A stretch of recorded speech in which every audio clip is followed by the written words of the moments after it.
Hello ladies, this is your mommy TikTok and I welcome you to our series entitled No to 50-50 Relationship. I'm opening my series to single women that are ready to mingle, single moms and LGBT community. Okay? So our topic for today is personality development. Ayan, so marami tayong itatakal about personality development. Kasi itong series ko ay it pertains, no, it caters to these ladies, no, na who are looking for a partner, no, and not only to have a relationship but it will also lead to marriage, na bear that in mind, na. So ito yung series na ginagawa natin, parang ang kapupuntahan natin ay married life, no? So, syempre, inuunti-unti muna natin, ano, in preparation for your married life. So, we will be tackling our hair, no? Ang topic natin is all about hair, no? Syempre, ang hair natin, we say that's a crowning glory, no? Diba, noong unang panahon naman, di ba uso yung mga, ano, no?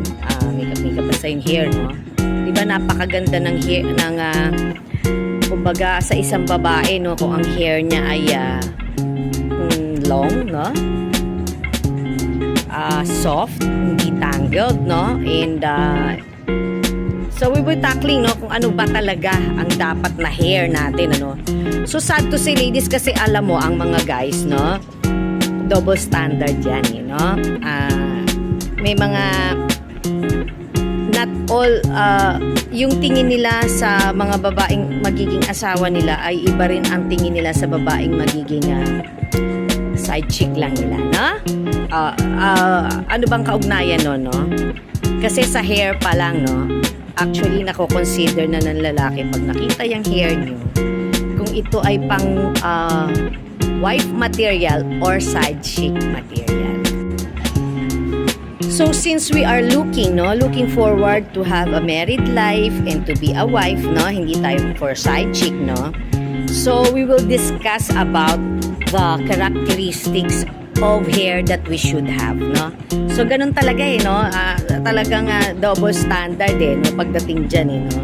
So number one, no, this is it, no. You have to maintain a long hair, no. The longer the better, no. Kasi pag mahaba ang buhok mo, marami kang maaayos dyan, di ba? Imaginein mo if you are dealing with a provider and protector man, ano? Ang taong ito ay napakadami na activity sa buhay, ano? So, you will go to parties, you will go to the mall, ipipresent ka sa magulang, ano pa, ipipresent ka sa friends, no? Sa relatives, no? Ano pa ba? Sa society, no, sa ka-golf buddy niya, no, sa mga sa mga events, no, ipe-present ka niya, syempre kasama ka niya, assuming that you are in a relationship, no.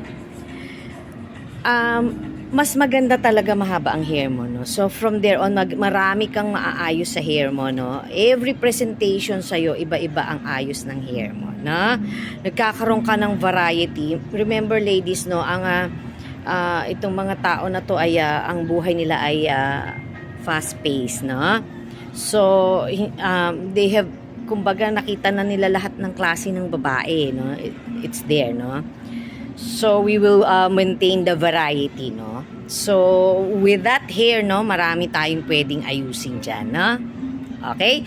So siguro nagkasundo tayo na we should maintain a long hair. The longer the better, no. Siguro pwede naman hanggang bewang, no, at the most.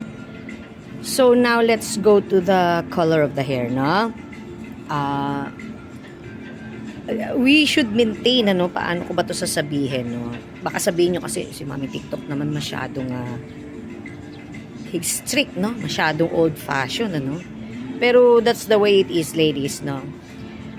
You should color your hair dark brown, no? If you want, no? Not that very light, no? Siguro at the most, siguro brown, dark brown. Ladies, avoid coloring your hair, no, na yung mga masyadong kasi parang pampam, no, pagka yung kulay ng hair mo. Sorry ha, red, yellow, orange, violet, ano pa ba yung mga ganong colors, no? Green, no? Avoid wearing those kinds of colors, no? Hindi yan pang provider and protector man, okay? At the most, the hair color should be a dark brown, not so very light, no? The ash blonde is very light na yan, no? That won't work, no? Siguro the least, no? So, yun, no? Kasi alam nyo, iba kasi ang dating ng kulay ng hair na So kasi ngayon nag-evolve na nga tayo, no? So pagka medyo dark ang hair mo naman, parang iba naman ang dating, no? Parang medyo nakakatanda. Pero siguro kung magkukulay ka ng hair at the most dark brown, no? Yung hindi siya nalalayo sa original na color ng hair. Yan, okay? So ano ba ang ayos ng ating hair, ano? For halimbawa, everyday naman, 'di ba? So lugay mo 'yan, ganyan. You talagang mag-invest ka talaga sa mga conditioner, no, and shampoo na magaganda, no? Kasi para maging shiny ang hair, hindi siya tangled, no? What else? May mga hair treatment naman sa mga salon, no? Make it as shinier as possible and well managed, no? Yung hair nyo, no? Visit the salon for that, no? They have that, siguro may mga keratin na tinatawag, di ba? Yung mga what do you call this? Mga treatment na hindi magdadry ang hair at di naman makaka-affect ang hair. Actually, pag lagi ka nagkukulay ng hair, talaga magdadry ang hair mo. Ito, ako kasi, look at my hair, medyo dry na siya kasi I always color my hair, ano? Kasi white na siya talaga. So, for everyday na hair, ano, alam mo, there's a survey, ladies, no? Very appealing sa mga lalaki, yung mahaba yung hair mo, tapos they have curls at the end, no?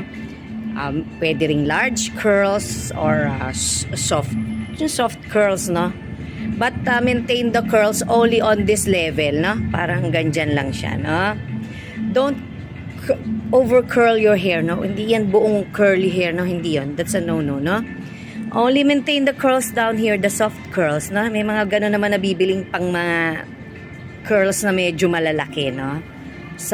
Yun hindi pa nga sa long and straight hair, hindi pa nga no? Yun ang survey. They are more attracted to hair that has soft big curls down here, na? At syempre naman dapat walang lice and nits ang hair, no? If you have that, you have to have a treatment for that. No, meron namang mga treatment for mga lice and nits, na? You can look on dito sa TikTok, sa Google, no? Sa Facebook, maraming may mga treatment na ino-offer sila, no? Do that thing, no? Do that treatment for your lice and nits, okay? Ladies, avoid natin yung mga, di ba may nauuso ngayon, parang kinakabit dyan, yung mga parang gold na ganon, na isa-isang strand, yan, ano? Avoid natin yun, ano? Alam nyo, ang hair, the simpler, the better, no? Mas virgin na lang dating ng hair, mas okay, no? Yung parang wala siyang mga kung ano-anong nakalagay dyan na sa hair natin, no? So, ngayon may nadagdag na kayo na gamit sa bag nyo, no? Magdadala na talaga kayo ng supply, ladies, no? Kasi, you will be needing the comb, no? Kasi mamaya, halimbawa, nag-commute ka lang, no? Tapos biglang umulan, no? Tapos nabasa yung hair mo, no? Siyempre, damped hair na yan, no? So, you need to comb your hair, no? When you go to the restroom before seeing your date or whosoever it is. The provider and protector man, ayusin ang hair, no? First impression last, ladies, no? Tandaan nyo yan, no? Pag gusot-gusot yung hair, no? Sasabihin, hangin ba sa labas? Sasabihan tayo ng create natin, no? Actually, a good shampoo and a good conditioner will do, no? To maintain our hair, no? Siguro yung mga treatment, you can do that siguro 3 on the 3rd month or 6th month, no? Para ma-maintain lang yung pagiging glossy at healthy ng hair, no? So that's it, ladies. We have discussed so much about hair, no? So you continue to follow Mommy TikTok and you add me on your TikTok account and also on your YouTube account, no? Until then, this is your Mommy TikTok. Bye for now.